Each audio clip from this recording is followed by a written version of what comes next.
Social media is actually frying your brain. Now, you're probably wondering why I'm saying this, but I'm gonna explain to you. I've got a couple reasons. Now, a lot of us don't realize the real impact that social media has on us in our day-to-day lives. A lot of us use it quite regularly.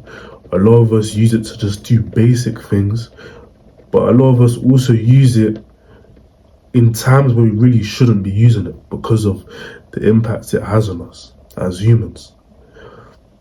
Social media can cause our brains to function in ways which it wasn't made to function, in a way which us humans are just not meant to function in that way. We're not meant to act in that way. Our brains are not meant to be wired in that way. And the problem is that because social media can be so addictive, we don't really realize this and we kind of just breeze past it. And a big reason why social media is bad for you is to do with dopamine. Now, I'm guessing you guys are very aware of what dopamine is, but when dopamine is released into the body, it gives us a sense of motivation, it gives us a sense of pleasure, it gives us a sense of increased desire, and it makes us want to perform that action that caused us to have that dopamine release again. So that desire is for us to do the action again. So we don't do it because of the action, we do it because of how the action makes us feel. Now, this is where it links to social media.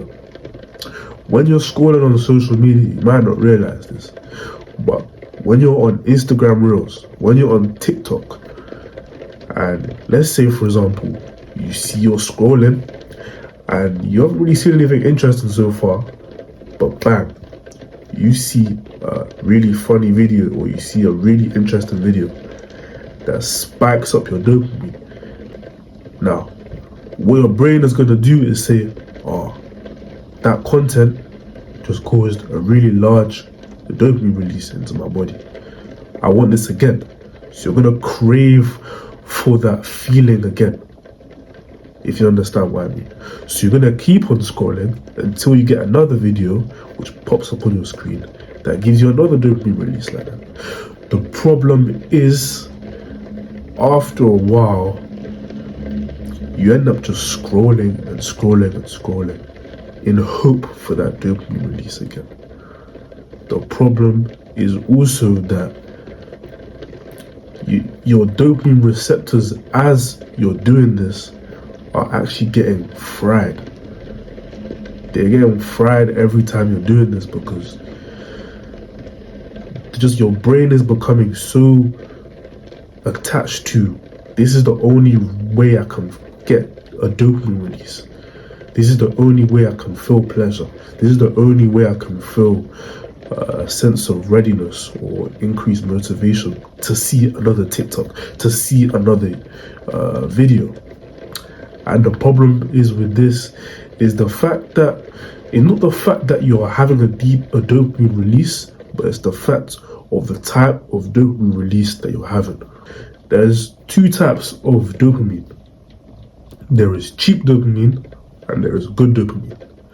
Now, cheap dopamine, as you can probably guess, an example of cheap dopamine is things like social media, gaming, junk food. You kind of get what I'm talking about. Things that do not really require any energy for your brain to really release that dopamine or for you to feel that sensation. They don't really require much effort. It doesn't require effort to watch Netflix. It doesn't require effort to eat junk food. It doesn't require effort to scroll on social media. And the problem with this is the fact that it causes us to not want to put the effort in. Eventually your brain gets used to the fact that, oh, I don't really need to put any effort for me to get this dopamine release. Because as humans nowadays, we are lazy. we want to do the least amount of effort to get the most. We tend to be quite lazy. So when your brain starts to realize this is how addictions can get formed as well. You start to just be like, I can't lie, I'm gonna just scroll. And sometimes I've been there. I know you have as well. I've been there where I'm scrolling on my phone and I've gone onto my phone to check for something and I don't really remember what I was going on to check.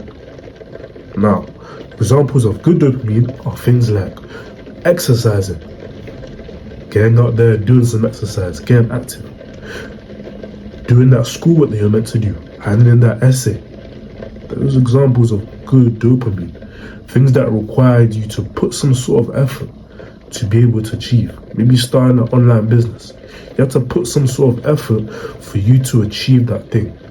So at the same time, you're not just wasting your time getting cheap things that don't require you to put effort, because at the end of the day, you're not going to get better. At the same time, you put effort to start that business can grow and give you loads of money. That money can make you feel better. When you're exercising, you're feeling good after you finish exercising, and you're also getting yourself into better shape, plus being more healthy. Your body is in a better state, you're in a healthier state. Now, I think a big problem in terms of this social media is the fact that you see these social media apps, right? Some of them, a lot of them are made for a specific age. Whether it's 18, 15, 13, certain ages. A big issue is the fact that a lot of kids nowadays are actually using them at younger ages than the ages which are actually recommended by the application. And unfortunately, there's not really any age verification on these apps to tell you you can't use it. Like there's nothing stopping you when you can just lie about your age. So you tend to see a lot of kids nowadays on these social media apps at a lot younger ages. They're either on their iPads or they're getting phones really young. And one reason why it's so bad is because it's messing up their brain development. Think about it. You're brain rotting. You're getting brain rot as a kid. Your brain is not even developed properly. Your brain is not even processing half of the stuff that you're watching. You're on TikTok. Your brain is not used to that much dopamine being released at once. Your brain is getting fried before you've even got to the age of 13. That's going to affect the younger generation. It's only going to get worse.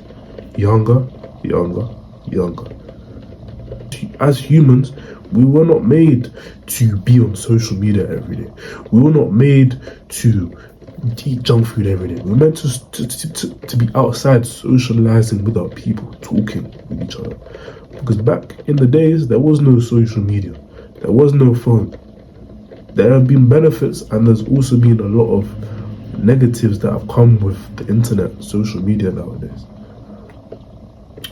One of the thing that I never really thought about but realized recently is that these social media companies and these social media developers, they know what they're doing. They are not stupid. For example, you may not have realized, but all these apps are free. Snapchat is free. Instagram is free. Facebook is free.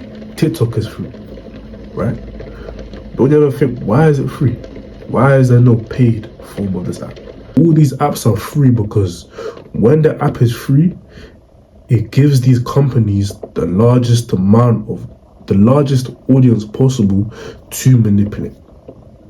Now, the reason I say manipulate is because these companies input something which is called micro habit manipulators into the apps to be able to manipulate us to perform certain behaviors. Now, an example of a micro habit manipulator would be something like, you know, when you're on TikTok or Instagram or Snapchat and you're messaging someone, or you're messaging this person is maybe even messaging back at the same time you're on that, and you see a little typing bar.